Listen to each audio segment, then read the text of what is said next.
Les médias officiels bloquent l'information sur les démentis américains au sujet du gaz toxique. Le 2 février 2018, le secrétaire américain à la Défense, Jim Mattis, avait déjà admis lors d'une conférence de presse au Pentagone que le gouvernement américain n'avait aucune preuve concernant les prétendues attaques au gaz toxique du gouvernement syrien. Cependant, les médias allemands n'ont pas dit un mot à propos de cet aveu sensationnel, mais ils ont gardé le silence total dans une sorte de blocus médiatique. Mais pourquoi ? Les déclarations de Mattis du 2 février 2018 contrastent fortement avec la teneur de la couverture médiatique occidentale des dernières années. Les principaux médias occidentaux ont persisté à dresser une image effroyable du président syrien, en raison d'attaques au gaz toxique constantes et prétendument avérées contre la population syrienne. Et pourtant, les déclarations de Mattis peuvent encore être lues aujourd'hui sur le site web du département de la Défense américain. Voici traduit en français un passage expressif du procès-verbal de la conférence de presse. Y a-t-il donc des preuves crédibles sur le terrain, tant pour le sarin que pour le chlore? Non, je n'ai pas de preuves, pas spécifiquement, je n'ai aucune preuve.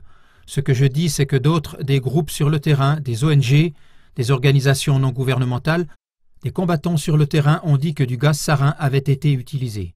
Donc nous cherchons des preuves. Je n'ai aucune preuve, crédible ou peu crédible. De telles déclarations ne sont pas nouvelles pour des observateurs attentifs à la guerre de Syrie. De nombreux rapports fallacieux sur des missions au gaz toxique sont clairement documentés. Pour ceux qui se basent uniquement sur les reportages des médias allemands, ces faits sont cependant susceptibles d'être nouveaux. Pendant des années, c'est exactement le contraire qui a circulé. De toute évidence, la haine contre le président syrien Assad, le dictateur, cruel et obsédé par le pouvoir, doit être ancrée dans l'esprit de la population. Et par conséquent, les déclarations contradictoires telles que celles du secrétaire américain à la Défense sont tenues secrètes. Ce fait nous rappelle fortement le blocus médiatique de 2016 sur la révocation de l'histoire des sous-marins russes prétendument observés au large de Stockholm. Pendant des mois, les politiciens occidentaux et les médias ont sonné l'alarme à propos des prétendus sous-marins russes au large de la Suède.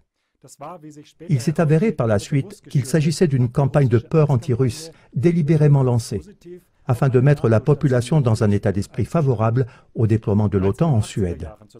Déjà dans les années 1980, à l'époque de la guerre froide, des tactiques de propagande similaires avaient été utilisées en Suède. Cependant, lorsque le gouvernement suédois a admis qu'il n'y avait pas eu de sous-marins russes devant la Suède en 2016, la propagande anti-sous-marin russe a cessé sans tambour ni trompette. L'aveu suédois a été gardé secret par l'ensemble des médias. Lorsqu'un journaliste suédois a posé des questions à ce sujet lors de la conférence de presse fédérale en Allemagne, soulignant que c'était un sous-marin allemand qui avait été aperçu devant la Suède et non un sous-marin russe, les porte-paroles du gouvernement n'ont pas fait comme s'ils n'étaient pas du tout au courant de la situation, mais ils ont ridiculisé le journaliste suédois. Voici un extrait du dialogue. Question de M. Alling, de la Société nationale suédoise de radiodiffusion. Il a été révélé aujourd'hui dans les médias suédois qu'un sous-marin allemand a violé les eaux suédoises au large de Stockholm en avril 2015. Y avait-il en 2015 un sous-marin allemand en mer Baltique dans les eaux suédoises? Que fait un sous-marin allemand dans l'archipel de Stockholm? Monsieur le professeur Schäfer du ministère allemand des Affaires étrangères. Je ne sais pas. Ont-ils cherché des anguilles ou les ont-ils attrapées? Que fait-on là-bas, monsieur Flossdorf? Monsieur Flossdorf du ministère allemand de la Défense. Je n'ai pas connaissance du rapport. Je ne peux pas vérifier cela ici. Il faudrait juste que je me renseigne. Je ne sais pas. Les médias suédois n'ont certainement pas demandé au ministère de la Défense de vérifier cela. Donc je ne sais pas d'où vient l'information.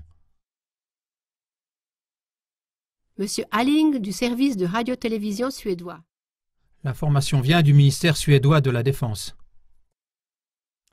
Mais même après cette conférence de presse de grande envergure, la presse allemande a continué à l'unanimité à dissimuler au public ce dévoilement concernant la campagne de peur des sous-marins russes au large de Stockholm. Évidemment, ce qui devait rester dans l'esprit de la population, c'est la crainte des Russes agressifs et l'acceptation des troupes de défense de l'OTAN stationnées en Suède. Conclusion.